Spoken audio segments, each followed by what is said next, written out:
नमस्कार छात्रों, मैं मंजीत आपके लिए महत्वपूर्ण जीव विज्ञान के 80 ऑब्जेक्टिव प्रश्न लेकर आया हूं, जो आपके 2025 के बोर्ड परीक्षा के लिए उपयोगी होंगे। इस वीडियो को अंत तक जरूर देखें क्योंकि हर प्रश्न आपकी परीक्षा की तैयारी में सहायक होंगे। तो चलिए फ्रेंड्स, आप सभी के लिए स्टार्ट करते हैं और आप सब केवल इस क्वेश्चन को एक नज़र देख लीजिएगा और इस वीडियो में केवल आप सभी को 20 क्वेश्चन हम करवाएंगे और अगले वीडियो को मैं 40 क्वेश्चन करवाएंगे। इस तरह आप सभी का वीडियो कंप्लीट किया जाएगा ऑल सब्जेक्ट का। तो चलिए फ्रेंड्स स्टार्ट करते हैं। तो आप सभी के लिए फर्स्ट नंबर क्वेश्चन है कि रक्त का थक्का बनाने में सहायक होता है। तो इसका राइट आंसर याद रखना है, रक्त विमाणु होते हैं सहायक। और विटामिन पूछेगा तो विटामिन के याद रखना है। सेकेंड नंबर है कि पाचन क्रिया पूर्ण होती है तो छोटी आंत में आप सभी को याद रखना है, छोटी आंत में। और बड़ी आंत में पानी का अवशोषण होता है। और इस क्वेश्चन का right answer option number C याद रखना है आप सभी को। यदि चैनल पर नए हैं तो शेयर और सब्सक्राइब जरूर कर लीजिए फ्रेंड्स, ताकि इस तरह वीडियो आप सभी के लिए लाते रहें। 3 नंबर क्वेश्चन है कि छोटी आंत की दीवारों में पाई जाने वाली ग्रंथियों का स्राव को क्या कहते हैं। तो इसका राइट आंसर याद रखना आप सभी को सक्कस एंट्रिक्स याद रखना है। 4 नंबर है कि एक वयस्क मनुष्य में दांतों की संख्या कितना होता है। तो आप सभी को पता होगा, ऑप्शन नंबर सी इसका राइट आंसर हो जाएगा। और पूरे जीवन काल में पूछेगा तो आप सभी को 52 याद रखना है। 20 दांत जो होता है, दूध के दांत हमारे बचपन में ही झड़ जाते हैं और यह दोनों जब ऐड करते हैं तो टोटल दांत कितना हो जाता है, तो 52 हो जाता है। 5 नंबर क्वेश्चन है, इसे एक क्वेश्चन फिक्स रहता है दोस्त। तो मछली के हृदय में कोष्ठों की संख्या होती है तो कितना होता है। तो मछली के हृदय में 2 होती है। और जितना भी रेंगने वाला जीव है, जल और पानी दोनों में, जिसको उभयचर कहते हैं, सभी में 3 कोष्ठक पाए जाते हैं। कितने का पाया जाता है, 3 कोष्ठक। और मनुष्य में और एक रेंगने वाला जीव मगरमच्छ हो जाते हैं, वो अपवाद में, उसमें कितना होता है, 4 पाया जाता है। तो यह सब आप सब जो भी एक्स्ट्रा बात लग रहा है आप सभी को फ्रेंड्स, तो सो आप सब कॉपी में नोट डाउन कर लीजिएगा। तो इसका राइट आंसर क्या हो जाएगा, ऑप्शन नंबर ए हो जाएगा। मछली में कितने कोष्ठ, 2। और मेढक में कितने, तो 3 होते हैं। और मनुष्य में कितने होते हैं, तो 4 होते हैं। और यह जो जितने भी रेंगने वाला जीव है सभी में 3 कोष्ठक होते हैं। अपवाद में एक मगरमच्छ होता है, उसमें 4 कोष्ठक पाए जाते हैं। 6 नंबर आप सब बताइएगा कमेंट में कि स्वाद कलिकाएं पाई जाती है। तो आप सभी को पता होगा कि जीभ की ऊपरी सतह पर पाई जाती है स्वाद की कलिकाएं। 7 नंबर क्वेश्चन है कि अमाशय के अग्रभाग को क्या कहते हैं। तो कार्डियक कहा जाता है। और बीच वाला भाग को क्या कहा जाता है, फंडिस। और उसके लास्ट वाला भाग को पाइलोरी कहा जाता है।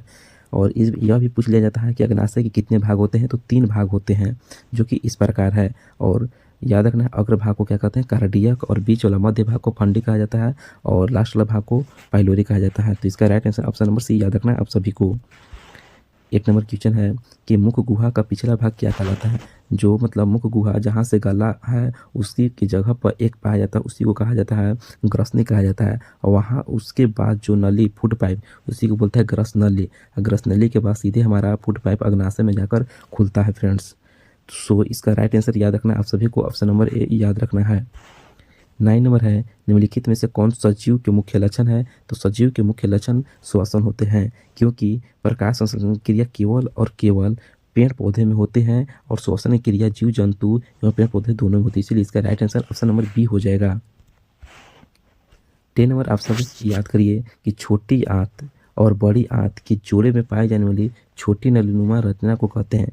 सो आप सब पाचन तंत्र जब पढ़े होंगे तो छोटी आंत और यहाँ से जब बड़ी आंत स्टार्ट होता है तो इसके यहाँ पर जो ज्वाइंट होता है इसी को क्या कहा जाता है, सिक्कम कहा जाता है। इसका right answer option number A हो जाएगा। 11 नंबर है कि छोटी आंत में भोजन के पाचन में निम्नलिखित में से किस रस की भूमिका होती है। तो आप सभी को पता होगा कि पित्तरस और अग्नाशयी रस, आंत रस, तीनों का महत्वपूर्ण भूमिका होती है। तो इसीलिए इसका right answer option number D हो जाएगा। और जो भी एंजाइम हमारे पाचन के क्रिया को क्या कर देता है, तेजी कर देता है, यानी उत्प्रेरक का कार्य करता है एंजाइम हमारे। 12 नंबर है कि अमाशय में अधपच्य भोजन के ले की तरह के स्वरूप को क्या कहते हैं। तो इसका राइट आंसर आप सभी को याद रखना है।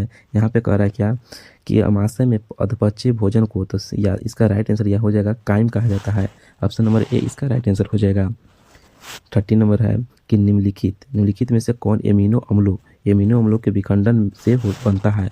तो जो हमारा एमिनो अम्ल शरीर में संचित रहता है तो उससे विखंडन टूटकर अमोनिया का निर्माण होता है। और अमोनिया जैसे खतरनाक पदार्थ को हमारा लीवर जो होता है, लीवर इसको यूरिया में कन्वर्ट कर देता है और जिसे ब्लड के द्वारा यह किडनी जो होता है इसका फंक्शन इसका कार्य करके सप्लाई करके मूत्र के द्वारा इसको निकाल दिया जाता है। जो भी वर्ज्य पदार्थ रहता है उसको शरीर से बाहर करना उत्सर्जन की क्रिया कहलाता है। 14 नंबर है कि स्वपोषी पोषण के लिए आवश्यक होती है। तो स्वपोषी पोषण के लिए आप सभी को पता होगा कि स्वपोषी पोषण में भोजन अपना खुद बनाता है। से जो भी पेड़ पौधा है क्लोरोफिल, सूर्य के प्रकाश और जल एवं कार्बन डाइऑक्साइड की मदद से अपना भोजन पेड़ पौधा खुद बनाता है, इसलिए इसका right answer option number D हो जाएगा।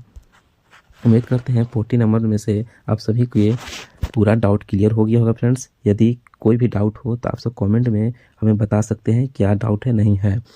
और यदि चैनल पर नए हैं तो शेयर और सब्सक्राइब जरूर कर लीजिए फ्रेंड्स इस तरह वीडियो पाने के लिए। 50 नंबर है कि चाइल्ड का अवशोषण होता है। तो चाइल्ड का अवशोषण आप सब बताइएगा चाइल्ड का अवशोषण कहाँ होता है। तो इसका राइट आंसर याद रखिएगा इलियम में होता है। छोटी आंत के इलियम भाग में चाइल्ड का अवशोषण होता है। इसका right answer option number A हो जाएगा।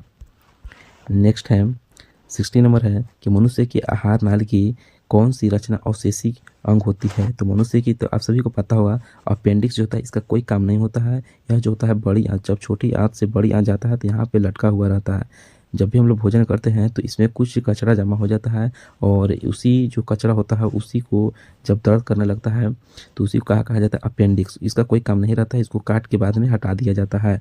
जब मनुष्य को दिक्कत होने लगता है तो इसको काट को हटाना पड़ता है, तो उसी को बोला जाता है अपेंडिक्स। हमारा कान के पल्लो जो मतलब शरीर में है लेकिन उसका कोई काम नहीं, उसी को बोला जाता है अपेंडिक्स। हमारा एक कान का पल्लो जो बाहर निकला वो भी अपेंडिक्स का कार्य करता है, उसका भी कोई कार्य नहीं होता है। इसका right answer option number B याद रखना है आप सभी को। दांत का अस्थि क्षय कारण है तो इसका right answer option number D हो जाएगा, क्योंकि यहाँ पे मीठी चीनी का खाना, बैक्टीरिया द्वारा अम्ल का निर्माण होना, दांतों की सफाई न करना, यह सभी दांत को नष्ट करने का कार्य करता है, इसलिए इसका right answer option number D हो जाएगा। नेक्स्ट है कि डेंड्राइन के ऊपर दांतों की सुरक्षा हेतु पाई जाने वाली कठोर परतों को क्या कहा जाता है। तो कठोर परत को हम क्या कहते हैं तो इनामल के नीचे वाला भाग को डेंटाइन कहते हैं। क्या कहते हैं डेंटाइन कहा जाता है और डेंटाइन के ऊपर जो होता है कठोर पार्ट उसी को कहा जाता है इनामेल। यह शरीर के सबसे कठोर भाग होता है इनामेल। दंत फलक जो होता है दांत के मैल को दंत फलक कहा जाता है। तो यह भी क्वेश्चन कई बार आ चुका है फ्रेंड्स। सो आप सब याद रखिएगा जितना भी हम पॉइंट उससे रिलेटेड बता रहे हैं सभी के सभी बोर्ड एग्जाम में आ चुके हैं और उससे रिलेटेड कोई भी क्वेश्चन किसी भी तरह से पूछेगा तो इस नंबर क्वेश्चन है फ्रेंड्स कि पैरामीशियम में भोजन का अंत ग्रहण होता है। तो इसका आंसर आप सब कमेंट में बताएंगे, तब तक हम 20 नंबर क्वेश्चन आप सभी को बता देते हैं। तो प्रकाश संश्लेषी इकाई है तो क्लोरोफिल होते हैं प्रकाश संश्लेषी इकाई, क्योंकि सूर्य के प्रकाश की उपस्थिति में पेड़ पौधा अपना भोजन बनाते हैं। और किसके मदद से तो क्लोरोफिल नहीं रहेगा तो यह क्लोरोफिल कहाँ पाया तो हरे पेड़ पौधा में। और हरे पेड़ पौधा में इसमें कौन सा तत्व पाए जाते हैं तो मैग्नीशियम तत्व पाए जाते हैं। कौन सा और धातु पूछेगा तो कौन सा मैग्नीशियम। उम्मीद करते हैं 19 नंबर का क्वेश्चन का आप सब कमेंट में बता दिए होंगे, तो इसका राइट आंसर हो जाएगा ऑप्शन नंबर ए हो जाएगा। कहीं कहीं यह भी दिल रहता है कि उसका मुख द्वार, तो ये जो होता है सिलिया जो होता है या पैरामीशियम हो जाता है। ये जो होता है मतलब रोमानुमा संरचना पाया जाता है। इसी के द्वारा जो पैरामीशियम होता है भोजन को ग्रहण करता है, सोखता है और उसके बाद यहाँ पर जो होता है कोशिका मुख होता है। इसके द्वारा भोजन कहाँ प्रवेश करता है भोजन रसधानी में। अब भोजन रसधानी में ही पैरामीशियम में जो होता है भोजन का पूर्ण पाचन होता है। तो इसका right answer option number A याद रखना है। तो यहाँ से ध्यान रखना है सीलिया के द्वारा कोशिका मुख में जाता है, उसका मुख के द्वारा कहा जाता है भोजन रसदानी में भोजन का पूर्ण पाचन होता है पैरामीशियम में। और कुटपाथ के द्वारा जो होता है अमीबा में पोषण की क्रिया होती है। तो इसका right answer option number A याद रखना है 19 नंबर का। तो आज के लिए 20 सवाल ही है डियर स्टूडेंट, अगले वीडियो में बाकी 60 सवालों को कवर किया जाएगा। कृपया चैनल को सब्सक्राइब करें और अपने दोस्तों के साथ शेयर करें ताकि हम आपके लिए और भी महत्वपूर्ण क्वेश्चन का वीडियो लाते रहें और आपकी पढ़ाई में मदद कर सकें। धन्यवाद डियर स्टूडेंट।